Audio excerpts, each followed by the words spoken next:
Oh, put a cigarette down, David. Good afternoon, David. Good afternoon, folks. Afternoon, David. How you doing? Afternoon, guys. How you doing? Yeah, we're doing all right. So, So, should have one of them clappers, take one. Well, there isn't going to be a take two. This is it. Take one. I take one. What a morning I had, man. Got up to find my moose had been murdered by a cat. They shoot at the door at 8:45 and go find a new keyboard and moose. It was murder. Yeah. So I need to remember and put the mouse out the way of the cat. Oh dear. I think what happened was he hit it with his tail and it came up and he seen the red light in the boat, mate. And he Right. just whacked it right off the table, sort of thing.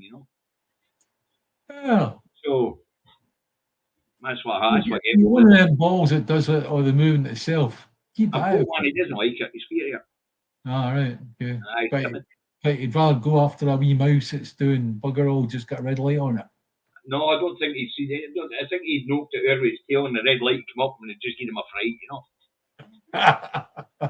Well, I'll make an excuse for him. Let me put it this way: the wee shite broke my mouse and I had to go and get another one. Hold on, it's sort of like you. Anyway, how's that storm doing with you? How's a what? How's the storm going? Been out now. I've been for a haircut, a shave, been to the bank, given away 250 quid. I've been a busy boy this morning.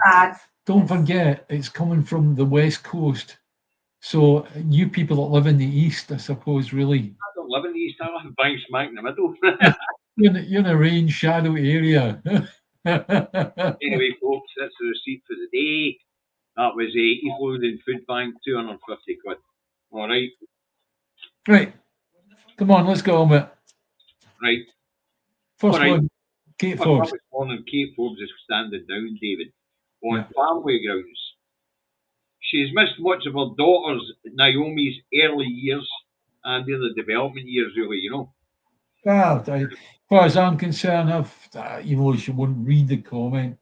I've put up that I wish her all the best, and really,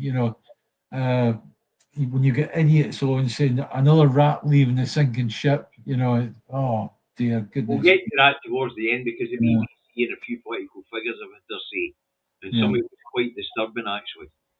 But let's carry on. Anyway, Kate, as you know, was first elected in 2016. She took over for David Thompson, another giant in the Scottish National Party at the time. She was his political advisor. Early life, folks, if you didn't know, Kate was born in Dingwall to missionary parents who spent a lot of time in India, where she attended an international school and then was sent back to Cambridge to do a degree. And then she then went from there to Edinburgh to do a further degree. And then she became David Thompson's political secretary. And then took over for David when David stood down in 2016. Yeah. He had been people may not be aware of this, but international schools tend to be the best of the best of the best. And that's why so many people that attend international school, if their parents have been working abroad and they attend international school, they do tend to go to university after on the back of that, So, not that I'm any expert on it, but I do know the people that have been going to international school have done well. See, now you can't get a channel to work. It keeps buffering. I'm sorry. It might be your geographical location today because the weather's worse for you than what it is where we are. We're making a remake of Gone with the Wind. Aye. Anyway, so Kate first elected 2016. Within 2 years, she was a junior cabinet minister. Within 4 years, she was the first female finance secretary here in Scotland after the Derek Mackay saga, where Derek was forced to stand down because he'd been texting a 16-year-old boy. Now, Derek, being a gay male, was under scrutiny for that. The police investigation was conducted and found that no inappropriate behaviour had taken place. Yet when you read the article about it in the BBC today, it says that she took over for Derek Mackay, who left in a cloud of darkness under implications of sexual misconduct with a It's 16-year-old. another excuse for them to demoralise the people of Scotland and SNP voters and supporters and members, right? I thought I would mention the truth, folks. Derek Mackay was in correspondence by text message with a 16-year-old boy, but none of the correspondence, the police have said, had any inappropriate language or any inappropriate moves on the boy. Apart from inviting the boy to come to a sporting event twice. Yeah, there are such things as people that are gay in the world, right? And SNP is no different, right? And I tell you what, I am really, really proud to carry that card. And so is he. He hasn't got his handy. We'll get to that in the next section. Yeah, yeah. I can pull mine out my wallet and now, David. I always carry it. Right, anyway, as we know, so 2020, first and youngest ever female a finance minister, which she was brilliant at. She was age 30. In 2022, as we know, she then had the child and was on maternity leave. Yeah. And when she come back, she'd thrown her hat in the ring in 2023 to stand against Humza Yousaf as party leader, where she narrowly lost 48% to 52%. She then returned to the back benches, where she spent time disclosing the fact that she had postnatal depression, and she was helping to lift the stigma that women felt and the shame that women felt about having postnatal depression, and that is why she was being so public about the situation. Now, the basis of Kate's postnatal depression was insomnia and anxiety. First-time mother was feared to take her eyes off the baby and was worried about doing something wrong. Yeah. So, in a senior government position at the time, or even just an MSP position at the time after the leadership battle with Humza, she's under a lot of stress. Under an awful lot of stress. As far as I'm concerned, it's like the lassie is entitled to go and live her life and enjoy that baby, because she'll never get these years back. No. Never. And the other thing is, in 2024, as you know, after Humza was forced out of office, and John took up the position, he then made Kate the deputy, made her the youngest deputy first minister that's ever been in the Scottish Parliament as well. Now, Kate's decided that actually the stress and missing the first 3 years of her daughter's life, basically, she wants to stand down for the time being. She's no leaving the party. She's no leaving the movement. And I've got a funny feeling in 10 years' time we'll see her back again, David. Yeah, I think politics has always been an older man or older woman's game, really.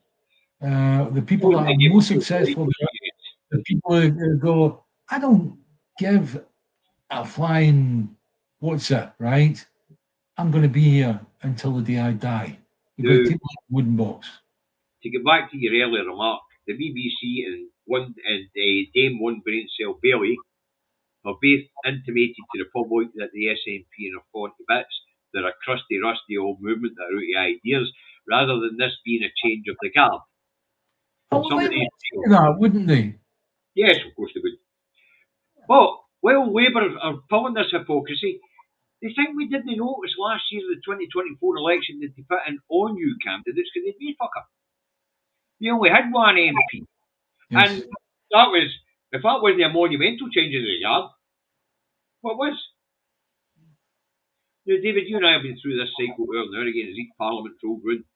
There's always a change of the guard. This year's no any bigger or any smaller than last year. But what they're claiming is that all the SNP talent's bailing out. Nicholas Storrington, Humza Storrington, Kate Storrington, the Rural Affairs Secretary. Are these human beings that you're talking about? Aye. Right. Well, as far as I'm concerned, there are other human beings quite able to take up the SNP's challenge. Aye. Anytime. But to be fair, the only one that didn't have a go at Kate leaving was Murdo the Fudd, which was a surprise to me. Yeah. Murdo Fraser. And what Murdo had to say was interesting, because Kate was basically on the right-hand side of the SNP. She was the Tory side of the SNP. And what he said was, she's going to be a great loss to the Parliament. And that she won't be, and she'll be missed. Yeah. Which was very dignified for Murdo the Flood, actually. It's not like him. But there's a lot of talent in the SNP that can come through, David, especially at branch level. There's an awful lot of we're looking at the leadership of the SNP as it is right now. Yep. And within the next few months, you could find that a lot of these positions are easily filled by people that are very, very capable and have been waiting on the wings to get their chance to do it. If you look at my MSP, yeah. Neil Gray, yeah, he was having to fold his shoes of Alex Neil, and he's done it. Yeah. So there is talent in the branch. Yeah. He's done it very easily. He's a fantastic health minister. Alex Neil was ex-Labour. Yep. Alex was one of the ones that pushed Alex Salmond to the left. Because Alex Salmond was a talented Tory, sure. Yeah, that's right. And it was Tim Sellers and Alex Neil that said to him, look, there's a big hole in here in the left. If the SNP plug it, they're going to be successful. Yeah. And that's exactly what they did. But as I say, Labour and the BBC have a go saying the SNP are disintegrating, out of talent, or that sort of shite, out of ideas, time for a change, the usual bollocks, when actually, in the meantime, the SNP are just filling the vacancies as quick as they come. Yeah. There will be talent in her Skye, Loch Arbor and Badenoch constituency who will step into your shoes. Yes. But to go back to what you were saying, David, we do wish her well. Yeah, absolutely. Kate, we wish you well. We hope you enjoy being with your family. We hope you enjoy that side of your life, because to take that away from a young person, effectively force them or shame them into staying somewhere like that, it's a form of slavery. We're not into slavery. Well, First Minister John Swinney's also wished her well. He's sorry to see her go. But, as you know, John himself hasn't got his trouble to seek, apparently. Right, Which brings us straight in to the next segment, and that's rebellion. What rebellion? Yes. Real democracy in action. That's what I call it. Real democracy in action. Maybe we should explain, David. The papers, the Herald and the National, have been running a story of 43 SNP branches, which, when you come together as a bunch of branches, is called association branches. Yeah. They put a motion before the Parliament. The motion being a different route to independence from John Swinney's 3-point vision. Yeah. Okay. Now, this has been described as a rebellion. But anybody who's in the party, and David was holding his party membership up a minute ago for a reason, will understand how the party structure works. And unlike most political parties, and it looks like Corbyn's about to copy our model, the party works for the bottom up. In the first line, it tells you it's a grassroots movement. Yeah, I spent the majority of last night, right into the early hours of the morning, honing the party structure for the SNP. It's just a document, right? It was out of date, it needed some work on it and all the rest of it, right? But the most important thing is it's there on my timeline. Yep, you can understand. I'm very proud of that. And I'm very proud of the document, because it tells you that the SNP are a ground up party, whereas all the parties are a top down party. So in other words, the big boss at the top says, "You're all going to fart, you'll fart. If you don't fart, you're out of the party. You're gone," right? Aye, a bit like Starmer's behaving. Yeah, in a story, right? So that is something that I'm proud of, and I'm proud, as I said, very, very proud to carry that. Right, I'll probably be more meat in the bones for you folks. The SNP is a grassroots movement stroke political party. It's formed into branches. Where there's more than one branch in a constituency, you then have what's called constituency associations, When more than one branch band together to put a motion before the conference and the national executive, then that's called associated branches. And all party policy comes from the branches up. Yeah. And normally what happens is there'll be a group of associate branches who will come together to create a party, a policy forum.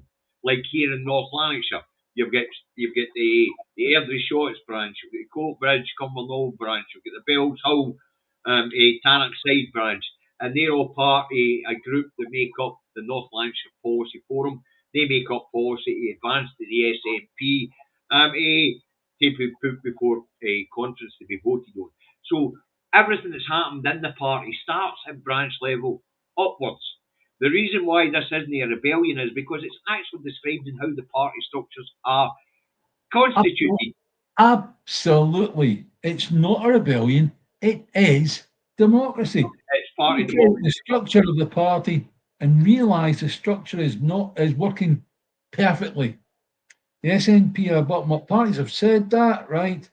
Most other parties work top-down, not democratic at all. Okay, so the most important thing is you can find that structure on my timeline. I also shared it onto David's timeline, right? Better still, join the SNP and become part of something that's going to gain us independence. It doesn't matter how it happens. We all want independence. The ones that they're calling the rebels, they want independence as well. They just have to see it a different way. That's all. And it's definitely no rebellion. It's how the party works, folks. That's right. How all the policies the SNP have enacted over the last 18 years have come into play as they've been put forward by the branch and been voted on at conference. Yeah, the problem is that this particular article that we saw was in the National. It's been lifted almost word for word from the Herald. And it's like, hence the wording rebels. They're not rebels. They are proud members of a proud party that are enacting democracy to make it work for the SNP structure. Yep. And as I say, we've got a name for a group of in the party structures. I'll tell you, there is a name for a group of branches getting together. It's called associated branches, and they get together to put motions as a block forward to conference to be voted on. That's right. And that's what's happened here with these 14 branches. Conference is the most powerful vehicle that the SNP have got. That's where leaders are elected. That's where people actually come in and put in things that will change the party, right? It's not just about the NEC. It's not just about the National Council or whatever. It is definitely about conference. If you attend conference and you're a delegate, you've got a very powerful position because it means that you're being elected as a delegate by your branch. So there you go. Stephen, if they've been kicked out the party, whether they take up the party manifesto or no is up to them. If they're not in the party. Yeah. But the party manifesto's not been settled yet because we haven't voted on it yet. Okay. And that won't be settled in rock or in paper until after the conference because there's a couple of motions going before it that will really need to be dealt with first because they're going to set party policy going forward. Yeah. And that's how it's supposed to work. Also, another good thing about the SNP is if you are in a branch and you have a falling out with another member, it happens. Human beings do that. They fall out, right? You can join another branch, or in certain circumstances, you can actually form another branch. Yep. That becomes part of the association, right? Constituency association is called. Yeah. So, folks, these structures are all there. If you join the party and you really want to know how it works, approach your branch political education officer and ask for a copy of the party structures.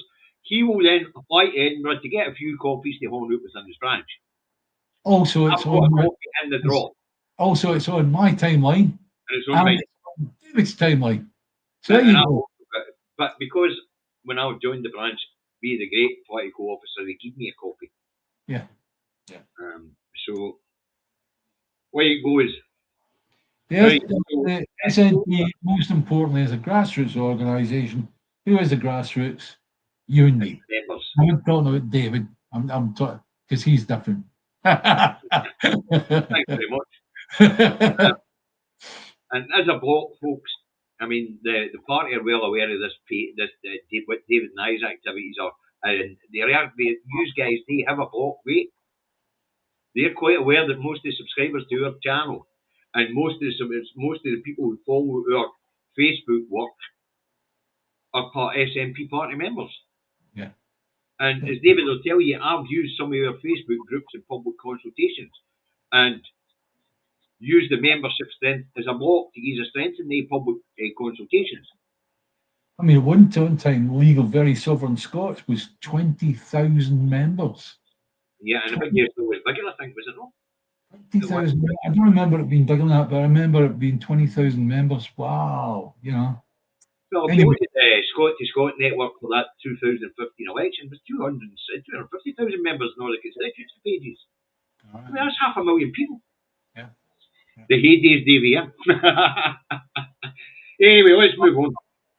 I remember writing 59 pages for all the constituency areas for MPs in the 2015 election, and it ended up where we got 57 got elected.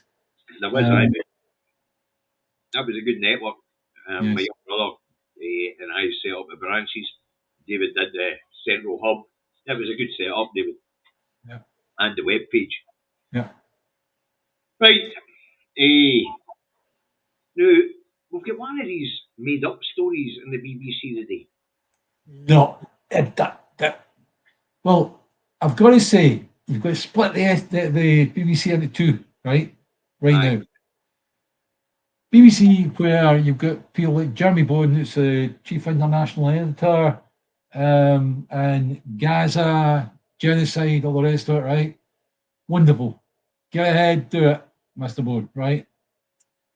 The other side of BBC, we've still got a propaganda machine that is against Scotland, the SNP, independence, you name it. It's definitely the British Broadcasting Corporation. Right, what's the story that's made up of it? It says trial times and trial weights are set to rise. According to the BBC, even though at this point in time, the trial through rate is the same as it was in 2020, just before the pandemic. The highest through rate we had was in 2022, just after the pandemic. Now, the reason why we're getting great through rate in the courts at the moment, clearing the backlogs, is because the SNP have invested in the prosecution service. What the BBC are telling us is, even though the investment's there to prosecute and put them through, they're not going to get that many through, or as many as they have been getting through. Why? Because there's no investment in the court service. Well, hang on a second. We're not also talking about the English court system. No, specifically about Scottish court system. The English court system, you can remember, we actually covered a story about that last year, where the English court system was like maybe a few years behind. Aye. So what they're doing is they're trying to make a Scotland bad, SNP bad, Scottish judicial system bad story. As story, you mean? Yeah. Anyway, what's happening here is the faculty of advocates are saying if we don't invest in the court service and in the infrastructure of the court service, the lag that we'll get, the backlog that we'll get ready will start to pile up again. Now, they're complaining that what they're saying is you can put as much money into prosecution as you want, but if you don't have the court infrastructure to deal with it, and they're right, because in order to get the figures of 2022, we were opening up cinemas and all sorts of as COVID-friendly court spaces and things like that to barter through these things. We were investing in the prosecution service. But the big problem with investing in the court service is it's one of these ones where we're dependent on permanent consequentials, David. Now, England and Wales are about to invest $1 billion, which is not a lot, in their legal system. No, it's not. Which means that Scotland gets 86.4 million as permanent consequentials. Now, what the faculty of advocates are talking about is updating it to bring it into the digital era. Well, you ain't going to do that with 84.6 million because the court system would need to be bulletproof. It would need to be unhackable. And yeah, this is the thing. This is a great thing about still having a paper system, is because by and large a paper system is unhackable to a degree, right? Yes. Whereas when it's an electronic system, if you find an end, you can actually hack it on an industrial scale. We've seen that with NHS Scotland. We've seen that with the water company, Scottish Water. So to digitise the court service, now it's semi-digitised, David, as you know. It can have a remote evidence given and things like that via the WebEx service. You can make a digital court appearance for a minor offence. Yeah. Or a driving offence. You can opt to go through the WebEx service, be seen on the television screen by the judge and spoken to via WebEx, which is a sort of Zoom sort of thing. But to actually keep all the records on file of up and coming cases and cases that have been prosecuted, apart from the size of the server and the amount of storage space you need for all the paper, it's the technology involved. It's making it unhackable. Because if I can get into the court service, then I can rewrite the charges. In a few years' time, sorry, David, a few years' time, ain't going to matter because artificial intelligence will take over all that work, right? There'll be no more judges. You'll be speaking to an artificial intelligence. That's right. But maybe you have I don't know, one of the American heroes from Hollywood or something like that talking to you. Well, David, what do you think? What were you thinking doing that? You know, it's like, I'm going to have to send you to prison for 15 years. Aye, like just red. Yeah. Just red to do the bullets. Anyway, so the big problem, folks, is that although the Scottish court service generates a lot of money, only 10%, 8.4% of the money that it generates comes back to Scotland. The rest is retained by the Crown. And we're talking about hundreds of millions of pounds a year in fines for all sorts of things. And only 8.4% or 8.6% of it comes back to us, depending on the size of the population at the time. Yeah, well, the last time I got a speeding ticket, it's like I had to pay over £100, knowing that £8.60 was always going to come to Scotland. Yes. That's the frustrating bit, David. You know, you commit the offence in Scotland, you get fined in Scotland, and the money goes elsewhere. That's right. It's wrong. That's all wrong. And they wonder why the court system's breaking down. Yeah. You know. Right. We've got a good news story, folks. And I'm going to... This is one of David's, you know, we were looking for something cheerful. Oh, come on, for goodness sake. And it is a good news story. It's the one about Gala Shields. Yes. I mean, Gala Shields, let's get a brief history. Gala Shields was big for one thing. It was a braw lad and a braw lass thing that took place once a year. It was brilliant. I remember being in the band. I actually stayed in Gala Shield for 3 or 4 days when they were doing this. We were playing in one of the venues, and it was super. What a set up for the entire town and the surrounding area and all the rest of it, right? But this one will knock your socks off. TripAdvisor have now got the Scottish. Go on, David. You've got it written down. Right, TripAdvisor says Scottish Museum, one of top 10 visitor attractions on the planet for 2 years in a row, and this is the Scottish National Tapestry Building in Gala Shields. It has been in the top 10 international destinations for the last 2 years. Yep. Now, the building, as I say, in Gala Shields, it's called the National Tapestry Museum. It holds the National Tapestry of Scotland. And the National Tapestry of Scotland was the idea of who, David? Alexander what? Yeah, Alexander what? Alexander McCall Smith. McCall Smith, that's it. Who was an author, a lawyer, and a medic in Edinburgh. All right. Where they got the idea of this tapestry fee, I don't know. But what we do know, David, is it's 143 metres long. 143 metres, 160 tapestries being 143 metres long. So it's a good walk getting down all the panels now. It takes you all the way from prehistoric times right through to the modern day. And these tapestries, it took 1,000 people sewing 50,000 hours. That's, if you take an hour a day, that's 6 years worth of time to produce this. Well, 2,083 hour days, aye. Yeah. Okay. Anyway, it says 143 metres long, or 469 feet long for the international viewers on the other side of the pond. Yeah. And for a few old fogies here. If you look at what the French have got, the Norman conquest, they had the Bayeux tapestry, right, with the Alice Corbyn and all this, right? We've actually got an entire building filled with tapestries. The one cover, tapestry. Yeah, well, it's one continuous tapestry on 160 panels. Then why was it made in panels, David? Because he's a fun person to sew. No, and there was 1,000 people, so the reason why it's done in panels is because it will be added to. Being added to, yes, especially if Scotland ends up as an independent nation. But even if it doesn't, it'll be added to. Time moves on, and each of these panels depicts a point in time in Scotland. Yeah, there'll be the tapestry with the 17-foot high chain link fence, and I was watching England falling apart when we were on the way. Some was that.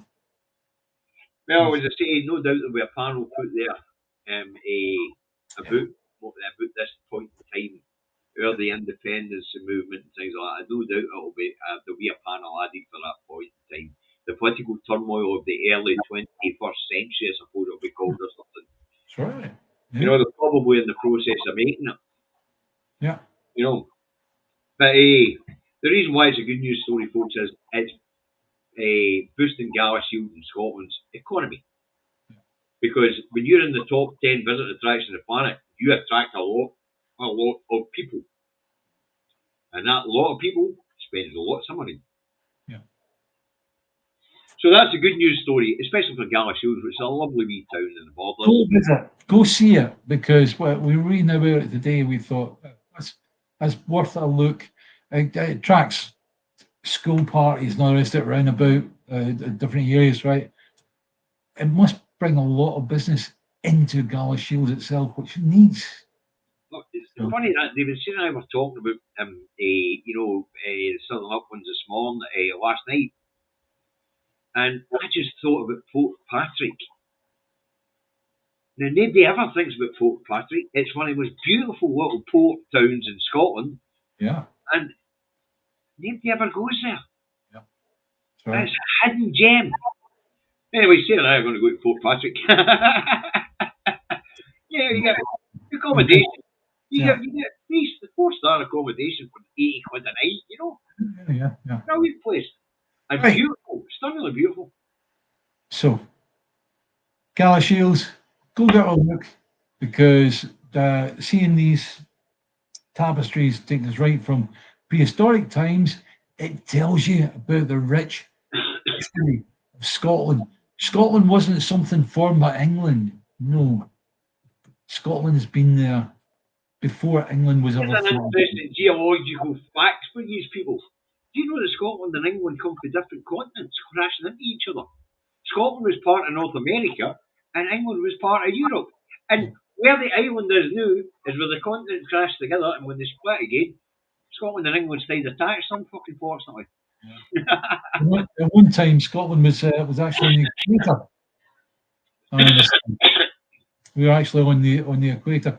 The continents moved around. I don't know, but when it smacked into each other 5,000 odd years, 12,000 odd years ago, and then the continents moved apart again, we were left. In fact, sorry, 10 million years ago. Yeah. million, 12 million years ago, something like that. Yeah. I'm saying thousands, I meant millions. Yeah. Anyway, where were we? Are we still talking about tapestries here? No, we'll finish the tapestry on the next one. Oh, I thought we were talking about history out of the tapestry, going for Neolithical times, because it covers the human occupation of our island here in Scotland. Yes. It goes for the Neolithical man, right through to today. And what's interesting about that, David, is do you know that in certain parts of Scotland, the Neolithical genome is still in the DNA? Fascinating stuff. Anyway, let's move on because we're going to be after the rabbit hole here. Can you keep the cat off the table, please? Come on. One day, professionalism. Keep the cat off. Yeah, about professionalism, David. I've been doing this for 9 years. People like my cat. He'll move in a minute. His arse is on your face. He's on my knee. I love the cat. And everybody there likes the cat. You're outvoted. He's even got a fan club. You know. Well, I believe in democracy, but I do not intend to look at a cat's back end. Someone's You've not seen his back end, but are you? You've seen his cute little mustache. Right, come on to the next one. Right, anyway, pro-Palestinian protesters interrupt John Swinney's event and interview at the Edinburgh Fringe with comedian Susan Morrison, demanding that the Scottish enterprise stop giving money to arms companies here in Scotland. Alright, at the event, Swinney tells them, you don't know ID, know there's a genocide going on in Israel. It would appear the problem is that the pro-Palestinian protesters that were protesting this particular event didn't know that Scottish enterprise don't give money to arms companies to produce arms. You know, the thing is, there may even be some of those protesters that do know that. All they're interested in doing is getting their message out. Aye. And doing that, they did wrong by doing that because you're attacking the wrong person, attacking the wrong body. John Swinney, I'd like it for him to be first out the door. The first out the door with regard to calling it a genocide was Lady O'Neill, who's the leader of Sinn Féin. Aye. And at the end of the day, it's like she made the proclamation that it's a genocide.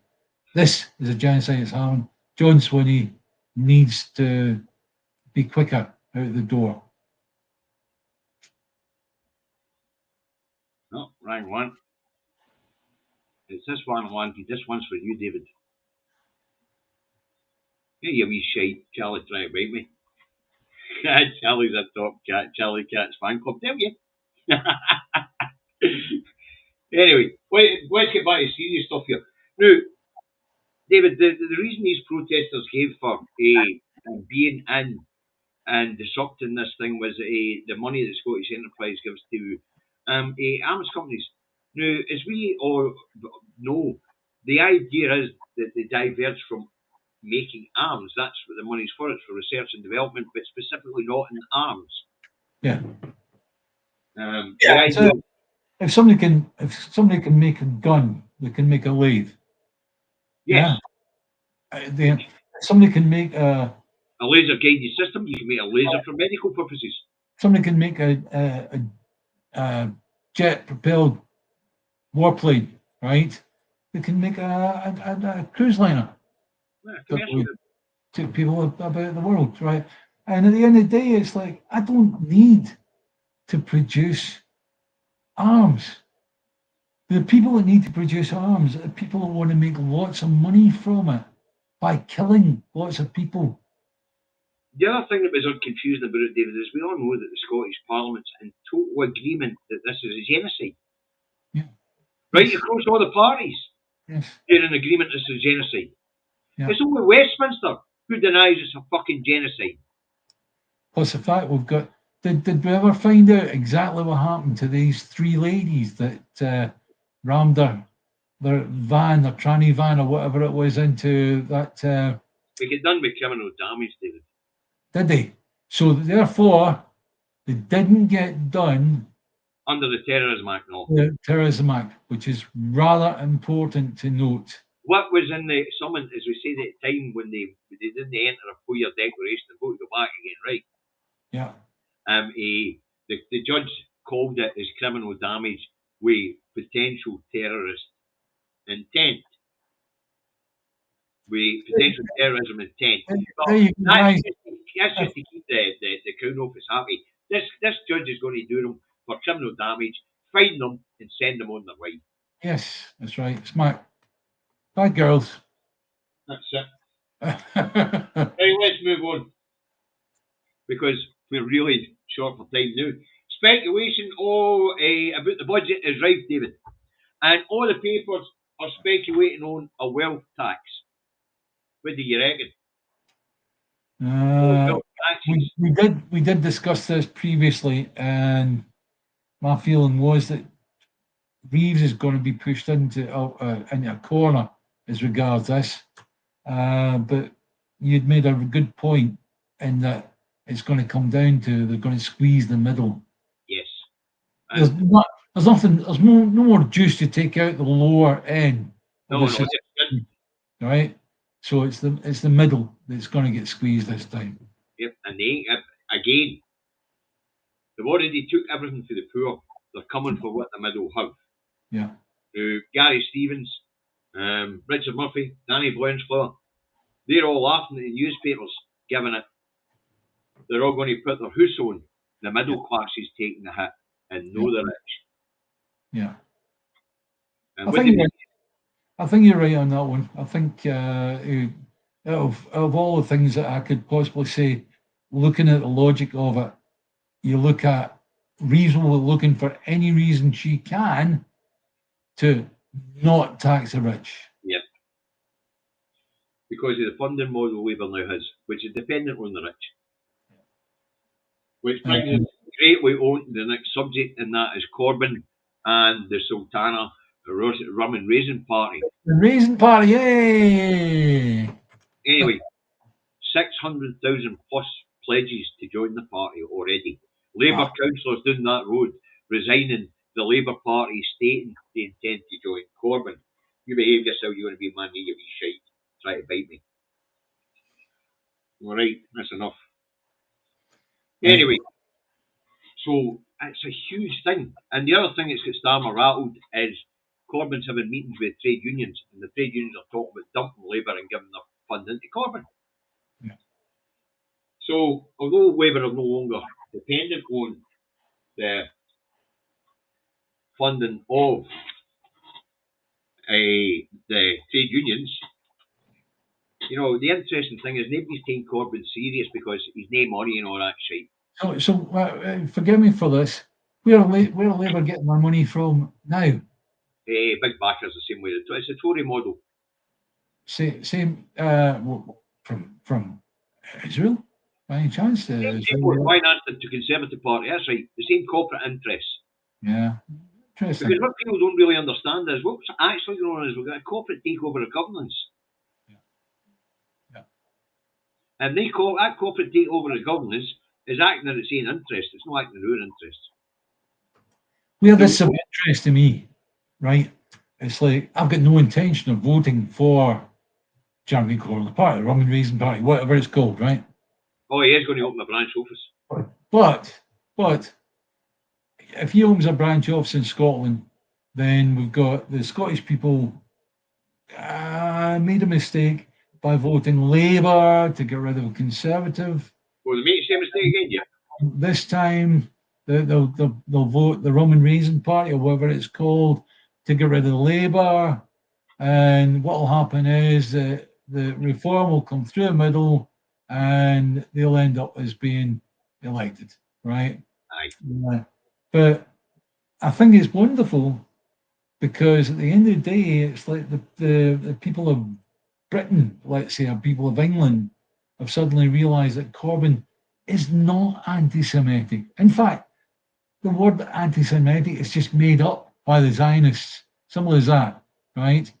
And at the end of the day, it means that it's possible that people of Scotland could end up voting for Jeremy Corbyn's party, when in actual fact, the best thing they could possibly do, and it's not going to help Jeremy Corbyn any if they vote en masse for him, is the SNP get its independence. And then you'll have England, which is controlled by Jeremy Corbyn, hopefully, sooner or later, and then us, and we'll be able to work together Independently, of course. independently. Right. Anyway, it's catching on. It's catching fire. Yeah, I know. And he is going to open a branch office, apparently. Which John Curtis, at this point in time, like Reform, says when it comes to the big event, on one-on-ones, like a football tournament or a football round in a tournament, a one-half game, they've got every chance of winning a seat. But when it comes to national elections, it's a three-way split now with the Unionists. It's about to become a four-way split with the Unionists. Yeah. You know, but the problem is, both some socialists on the pro-independence side throw themselves into bed with Corbyn and his mob. Well, we'll find out. We'll find out if people like Mary Black and that join them. You know, could happen, but to my way of thinking, do you want independence?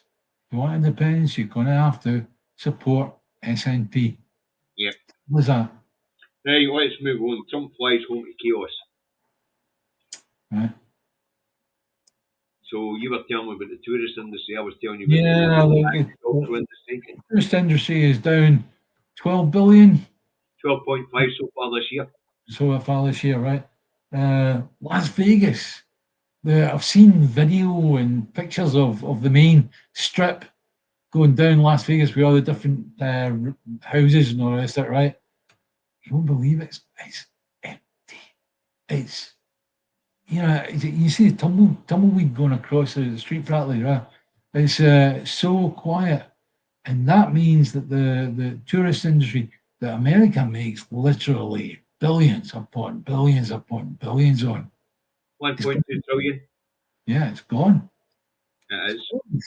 A lot of places are going to close and never open their doors again. There's been a 40% downturn in tourism to America. Yeah. 40%. Yeah. Now, the compound issues, the motor industry is on its arse.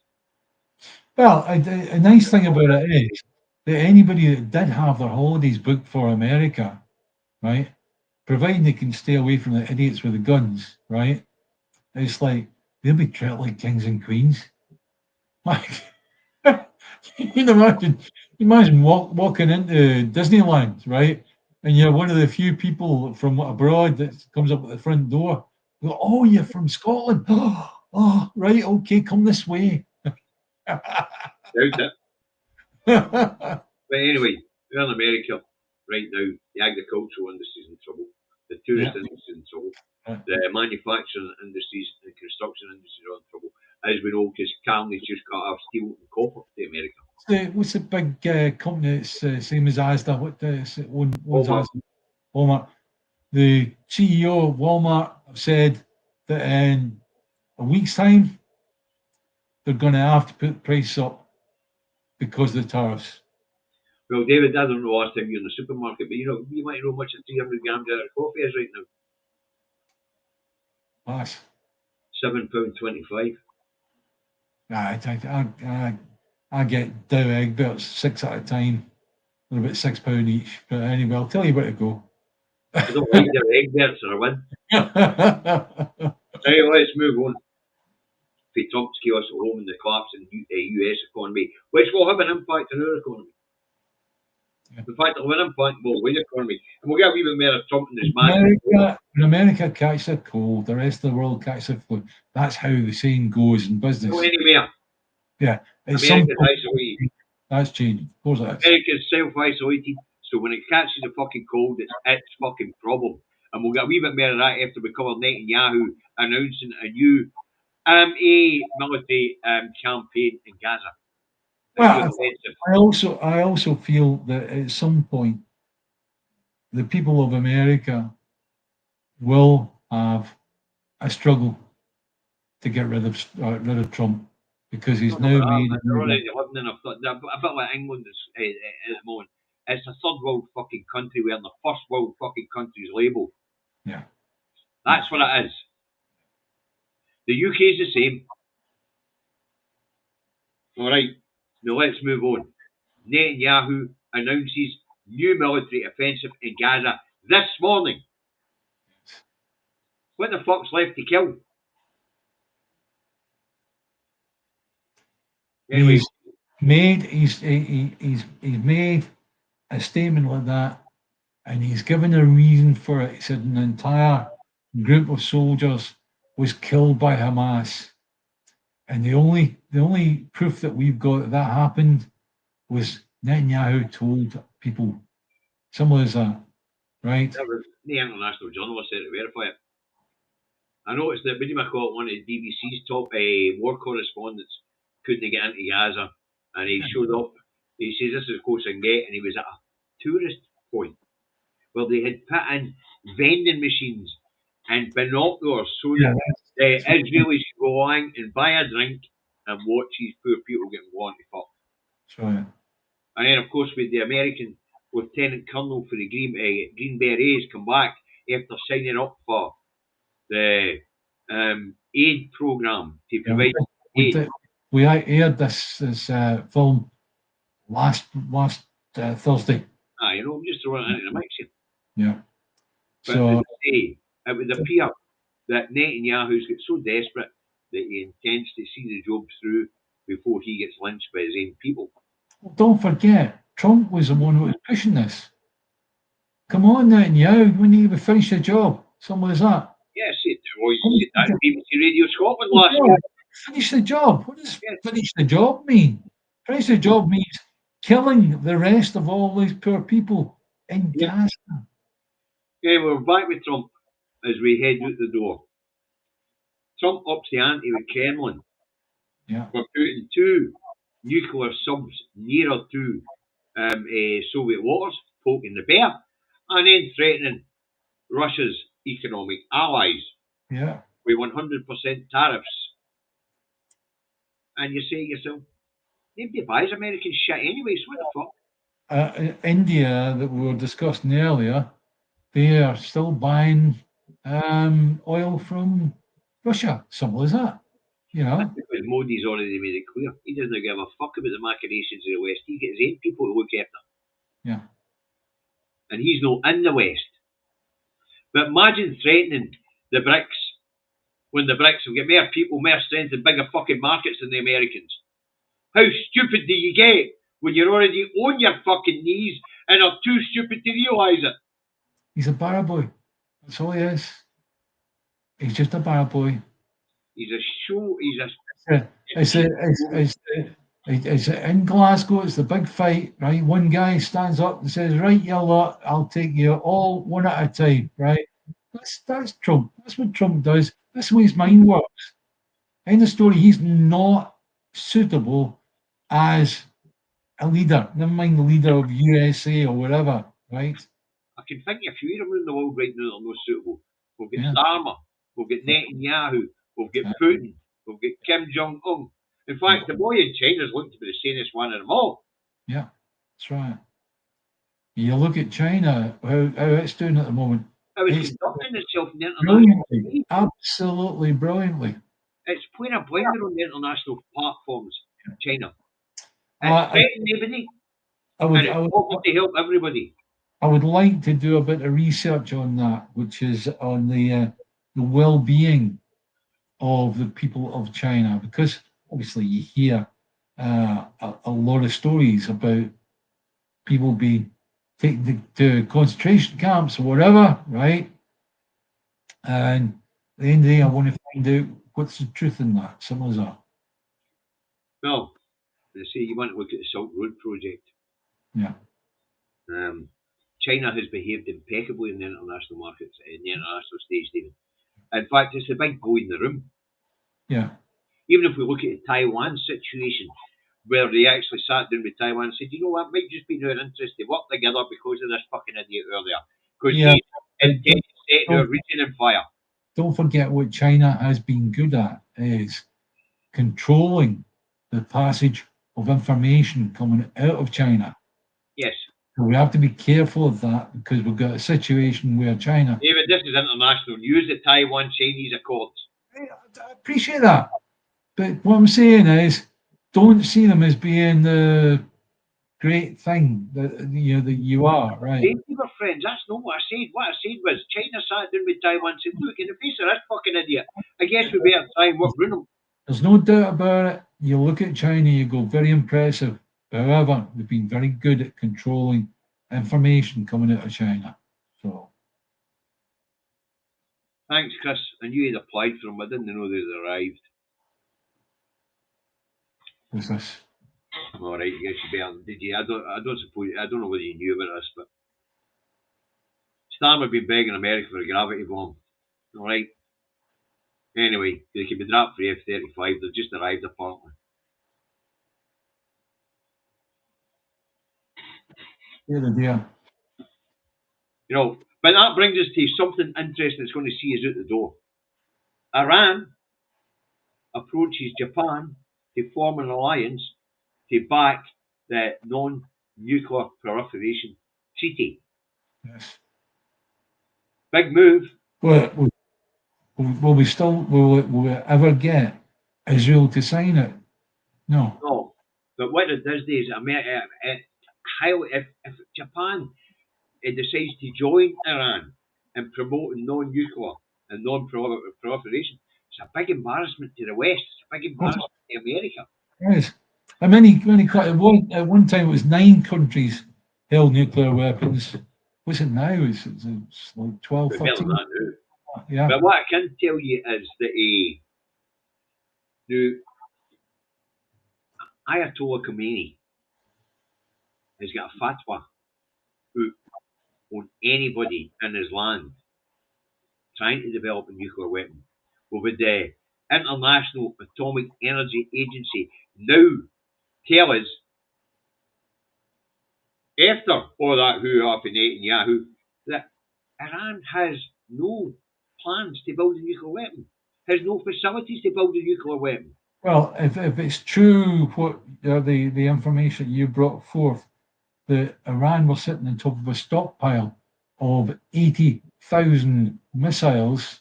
Yeah, but they do not need a nuclear weapon.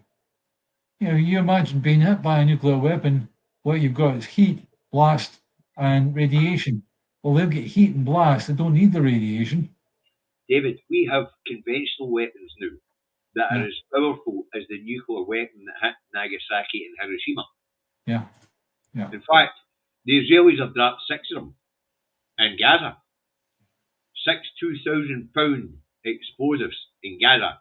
They are the same equivalent of the nuclear weapon that struck Hiroshima and Nagasaki. Yeah. 6 of the fuckers. I was not aware of that. Right, I guess we're going to wind this one up, folks. Yeah. I want to thank the moderators. I want to thank anybody that's made a contribution. I haven't noticed any, and that's because David and I have been into it. And that's because it's getting back to where it was before David had his operations and his setback, because he's getting sharper, he's getting hard work again, which is fucking murder. It was much easier to manipulate him when he was a mom. And he's starting to get back to his demand himself. Yes. Like, get your cat up, you've done what you are told. I'll tell you, folks, if you're nightmare lately, get rid of the naughty stick, get rid of the candle, get rid of the cat. Fuck you. Hey, I was a naughty step for as long as I had a truck. I know one's a great thing, but I think there are some people that do rely on us for bringing forth good information. I mean, they bring forth good information. Yeah, I know, but sometimes the comedy does get in the way of that. Yeah, so anyway. I think we could give our audience more credit than that. And Leipzig, before I've seen you. You're right, I did forget to put the star up this morning. That was another thing this Bampot's demanding that I chuck putting up. In the interest of professionalism. What the hell is interesting what the star puts on its front bloody page? Excuse me. David, it's a newspaper review. It's one of the newspapers that's in the review. It's going to work. Okay, right. Bye, guys. Better like you on, guys. Bye, David. Bye, David. Oh, guess what? I'm not working tonight. So, you might go a wee bit longer. Bye, folks.